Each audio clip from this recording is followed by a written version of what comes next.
Well, what Yvette Cooper is right about is that the Home Secretary, in my opinion, knew perfectly well that she would have a big fight to make this policy happen, and she calculated that it was a win-win, whatever the outcome would be. Right now, I think the government is probably in some ways quite happy with where the position is, because they have been defeated by a bunch of lefty lawyers, and even better, they're not even our lefty lawyers. They're some invisible lefty lawyers somewhere in Europe, and we'll come to you in a second. The question I think a lot of people are asking at Westminster is this the moment now, after years and years of the Tories talking about it, that we finally pull the trigger and come out of the European Convention on Human Rights? And now we're out of the EU, we kind of can do this, although we did say that we were going to stay in it, but maybe that doesn't matter at all. In my view, this is a perfect excuse to get out, but I can tell from Jeremy's go. Let's hear a Labour supporter. What would you do differently? I would do a lot of things differently. I mean, when it comes to this Rwandan flight in the first place, first of all, £500,000 down the drain. We're in the middle of a cost of living crisis. That's an absolute waste of money, which should never have been wasted in the first place. I think what we need to do, and we've discussed this before many times, Jeremy, is we need to get a handle on the situation so that people don't get in these boats in the first place, so that people trafficking is taken completely out of the equation. That's what we need to do. That? Because... And what you need to do is, you need, when people are applying for asylum at embassies, make it more accessible for them. Apply for so you don't. Embassies, but we need to have a system where perhaps they can do that. Where can you imagine the backlog? But yes, there'll be a backlog. Okay, there will be a there's a backlog now. The civil service is not fit for purpose. Number one, there's a backlog of everything: driving licenses, passports, everything is taking far too long because the system is broken. But you don't need people or want people to be in a situation where they feel like the route to a better life is owing someone £7,000 or paying someone £2,000 to get anything, or, excuse me, cross the whole of Europe first. Because all those war-torn countries in Europe. France, Belgium. No. Yeah. Obviously, they go through Europe from Libya, Afghanistan, Pakistan, everywhere. Let me finish. I've heard this for 2 days. Tell me what you do differently.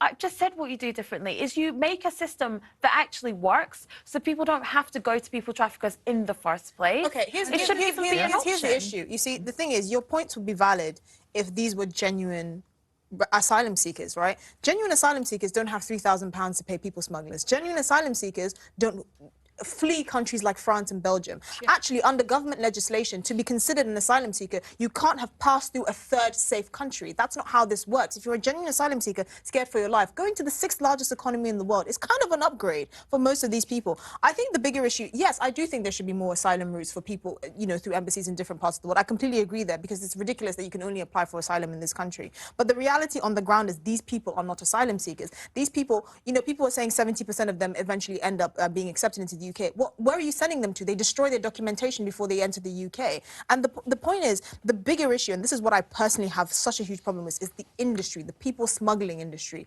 Everybody should have a problem with that. Of course we should have a problem with that. That is what this is tackling. Because, like, if you say, for instance, imagine you're a people smuggler, and your customers end up in Rwanda, right? You don't really have much of an economy outside of that. That is the point of this. And I don't know if you've seen pictures of where these migrants will be.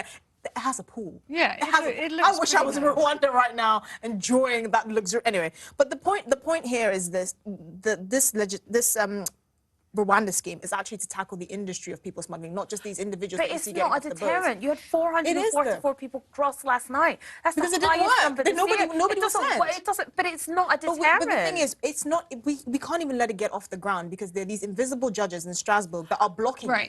But they obviously crossed before they were blocked. But they couldn't be put on a plane to Rwanda. This is the point. It's not a deterrent. And all it's going to do is, I mean, people are still crossing. If you're in France, if you're desperate, a desperate asylum seeker, and you find yourself in France, and you think, actually, I'm going to go to the UK and end up in Rwanda, what do you think you would do? I think you'll definitely stay in France. Exactly. I mean, so the problem I have with the way this has played out is that we have just reinforced, in a message to the whole world, our complete impotence when it comes to actually processing these people in I couldn't agree proper with way. you more. So It's now what we're going to completely get is we're incompetent. going to get a bunch more coming across the channel because they've just Exactly. learned Isn't that that we the point, can't just Isabel? not gonna work. The Jeff, government. where are you on this? Well, isn't that the point, Isabel? The government should have wargamed that outcome. It was very likely to come to that. And if you've then advertised that actually this strategy simply is not genuinely a deterrent, then they should have thought it through to its logical conclusion. I mean, I think I find myself, it's sort of like a middle ground. I think a lot of people in this country are.